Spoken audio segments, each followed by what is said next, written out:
দেখো গাইস মুই রান্নাও পারি, শুধু যে ভিডিও বানাই তাই নয়। দেখো মুই রান্নাও পারি। দেখো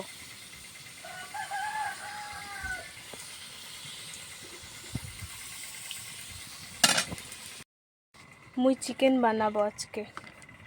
দেখো আলু ভেজে রেখেছি, যে চিকেন কাটা আছে, আর এই যে রান্নার ইনগ্রিডিয়েন্টস, আর এই যে তেল গরম হচ্ছে, আর এই যে উনুনে আগুন। বাই। অল্প মশলা দিয়ে একদম সুন্দর সুস্বাদু একটা চিকেন রেসিপি বাড়িতে ট্রাই করলে অনেক সুন্দর হবে। এই যে আমি সব মশলাগুলো দিয়ে দিয়েছি। এখানে প্রথমে দিয়েছি পেঁয়াজ, তার উপরে রসুন বাটা, আদা বাটা, কাঁচা মরিচ দিয়েছি টেস্টের জন্য, আর তারপরে আমি শুকনো লঙ্কা দিয়েছি। এবার আমি মাংসগুলো দিয়ে দেবো। মাংসগুলো আগে থেকে ধুয়ে কেটে রাখা ছিল। এবার আমি ভালো করে মিক্স করব।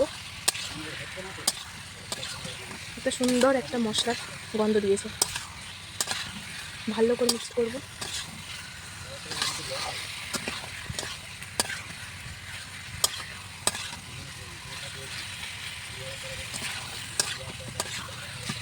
এবার যে আলুগুলো ভেজে রাখা ছিল সেগুলো দিয়ে দেবো।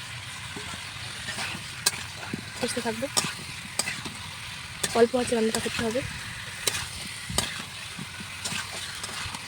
সচরাচর আমি রান্না করি না, আচ্ছা মা ব্যাংকে গিয়েছে বলে রান্নাটা আমি করেছি। দেখো সুন্দর দেখতে হয়েছিল। মাছটা একদম ধুয়ে রাখতে হবে।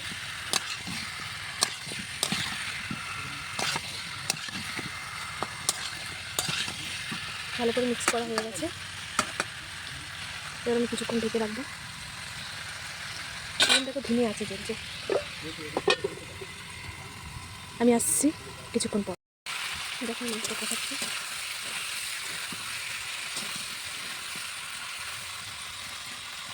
এবার আমি অল্প পরিমাণে জল দিয়ে দেবো। একদম অল্প জল দিয়েছি।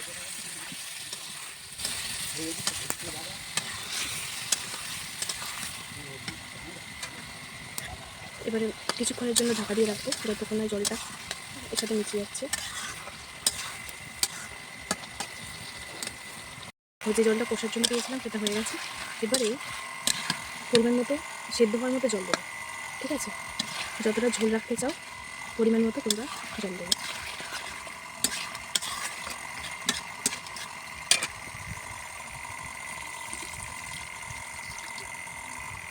দেখো আমি এরকম দিলাম, তোমরা কেমন দেখতে চাও তোমাদের পরিমাণ মতো দিয়ে। ঠিক আছে, দেখো তরকারিটা ফুটে এসেছে। চলো আমি ফাইনাল লুক নিয়ে আসছি তোমাদের সামনে একটু পরে। যতটা পরিমাণ মতো ঝোল রাখতো, এবার লবণটা ঠিক করে চেকে নিয়ে দেখে নিয়ে ঠিকভাবে দিয়ে দেবো। তো চলো আবার আসছি তোমাদের সাথে। আলুটা খুব সুন্দরভাবে সিদ্ধ হয়ে গেছে। দেখো ভাঙচি হয়ে যাচ্ছে দিয়ে। দেখো ঝোল পরিমাণ মতন আছে, আমার এতটাই প্রয়োজন তাই আমি এতটাই রেখেছি। আর আমি লবণও দেখে নিয়েছি, লঙ্কাও দেখে নিয়েছি, সব ঠিকঠাক আছে। ওকে, এবার আমি মিট মশলা দিয়ে দেবো। দেখো সানরাইজ, এখানে আমি ইউজ করছি সানরাইজ গারম মশলা। তোমরা তরকারি তুলে নেওয়ার 2 মিনিট আগে দিয়ে দিও, তরকারির টেস্টটা অনেক সুন্দর আসে।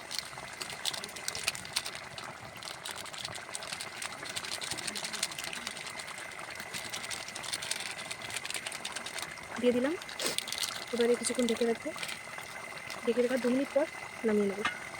চলো, আমি প্লেটটা সুন্দরভাবে সাজিয়ে নিয়েছিলাম এইভাবে। আমি ফোনে অনেকবার দেখেছি অনেক ব্লগারকে এভাবে প্লেট সাজাতে, তো আমারও অনেক ইচ্ছে করলো যে আমি এইভাবে সাজাবো, তো তাই সাজিয়েছি। That's why. তো তোমাদের সাথে আমি আজকে একটা গল্প শেয়ার করি। এই যে আমি ভিডিও বানাই, রিলস বানাই, তাতে না অনেকের কষ্ট হয়, অনেক কষ্ট হয় দেখতে। লাইভ করি, তো তাদের উদ্দেশ্যে আমি একটা কথা বলতে চাই। তোমরা তো কোনো দিন পারবে না এইসবগুলো করতে। কেন আমরা যারা করি তাদের পেছনে এরকমভাবে লাগতে? আমাদেরও শুনতে খারাপ লাগে যখন তোমরা এইভাবে করে বলো। ঠিক আছে, সবার পার্সোনাল ব্যাপার, তোমরা যেটা ভালো বুঝেছো সেটা করেছো, কোনো ব্যাপার না। অনেক টেস্টি হয়েছিল খেতে। দেখো আমি তো ভাত পুরো মাখিয়ে আর খেতে আছি। আমি যখন ভয়েস ওভারটা দিচ্ছি তখনই আমার জিভে জল চলে আসছে। উফ, কি সুস্বাদু ছিল। ওয়াও।